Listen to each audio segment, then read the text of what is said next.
મારો પ્રતિભાવ તો એવો છે કે કોઈ પણ સર્જક હોય, કોઈ પણ ક્ષેત્રમાં હોય, એની સર્જકતાનો એક સ્વીકાર થાય, રાષ્ટ્રીય કક્ષાએ સ્વીકાર થાય એટલે એનો આનંદ થાય જ, અને એ આનંદ મને થયો છે. બીજો વિશેષ આનંદ એ થયો છે કે કદાચ પહેલી જ વાર ગુજરાતી હાસ્ય સાહિત્યને મુખ્ય ધારામાં પ્રવેશ મળ્યો છે એમ કહેવાય. અત્યાર સુધી હજી સામાન્ય શું ચાલે છે કે આપણે ત્યાં હાસ્ય સાહિત્ય, બાળ સાહિત્ય, લોક સાહિત્ય એ બધું હાસ્યામાં ચાલે છે, પણ આ એક પદ્મશ્રીના સન્માનથી હાસ્યનો મુખ્ય ધારામાં સમાવેશ થયો એનો વિશેષ આનંદ છે. પૂછ્યું મોરારી બાપુના વ્રત હશે તમારું સન્માન રાખ્યું છે.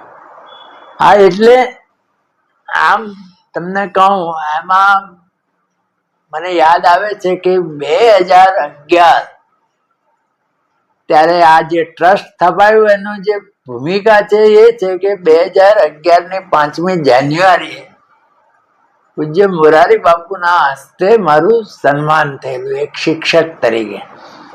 આ જે ફાઉન્ડેશનના જે પ્રમુખ છે, બીજા ટ્રસ્ટીઓ છે, બધા મારા વિદ્યાર્થીઓ છે, અને એ વિદ્યાર્થીઓએ સાવરકુંડલા છોડ્યા પછી 36 વર્ષ પછી મારું સન્માન કરવાનો વિચાર કર્યો. તો મને પૂછ્યું કે કોના હાથે સન્માન થાય તો તમને ગમે એમ. એટલે મેં કહ્યું કે બાપુ જો હા પાડે તો મને વિશેષ ગમશે. અને બાપુએ હા પાડી, અને 5મી જાન્યુઆરી 2011 ના રોજ, એટલે આજથી 15 વર્ષ પહેલા, આમ એવું કોઈ સન્માન સામાન્ય રીતે એ સમયમાં જે લોકો હાજર હતા એ કહે છે કે આવું કઈ સન્માન જોયું નથી, એક શિક્ષકનું આવું સન્માન જોયું નથી. ત્યારથી પછી એ ટ્રસ્ટ થયું. પહેલા ટ્રસ્ટ મારા નામનું જ થયું, પછી મારી વિનંતીના આગ્રહથી મારું નામ એમાંથી કમી કરવામાં આવ્યું અને વિદ્યાગુરુ ફાઉન્ડેશન એવું નામ થયું. પછી એ શૈક્ષણિક ને સાહિત્યિક પ્રવૃત્તિઓ થઈ, અને પછી એમાંથી હોસ્પિટલનો વિચાર થયો. પણ આ પહેલા પર્વથી, એટલે 2011 થી આજે 2026 છે, પહેલા પર્વથી આજ સુધી દરેક પર્વ વખતે મોરારી બાપુની ઉપસ્થિતિમાં જ કાર્યક્રમ થાય છે. એટલે આજે આ સન્માનનો કાર્યક્રમ પણ બાપુની ઉપસ્થિતિમાં થયો અને બાપુના હસ્તે સન્માન થયું, એનો મને વિશેષ આનંદ છે.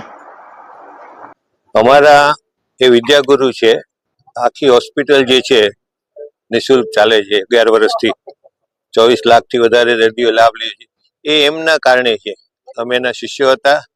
વતન માટે કંઈક કરવાની એમણે અમને પ્રેરણા આપી, મોરારી બાપુના આશીર્વાદ મળ્યા, અને આટલી મોટી સંસ્થા 11 વર્ષથી ચાલે છે. બધો શ્રેય સાહેબને જાય છે. અમે એને સાહેબ કહીએ છીએ પ્રેમથી. તમારા ગુરુ તરીકે એને પદ્મશ્રી મળ્યો, કેવી ખુશી? બહુ આનંદ, ખૂબ આનંદ થયો છે. આનાથી વધારે આનંદ વ્યક્ત કરવાના શબ્દો નથી, એટલો આનંદ થયો છે.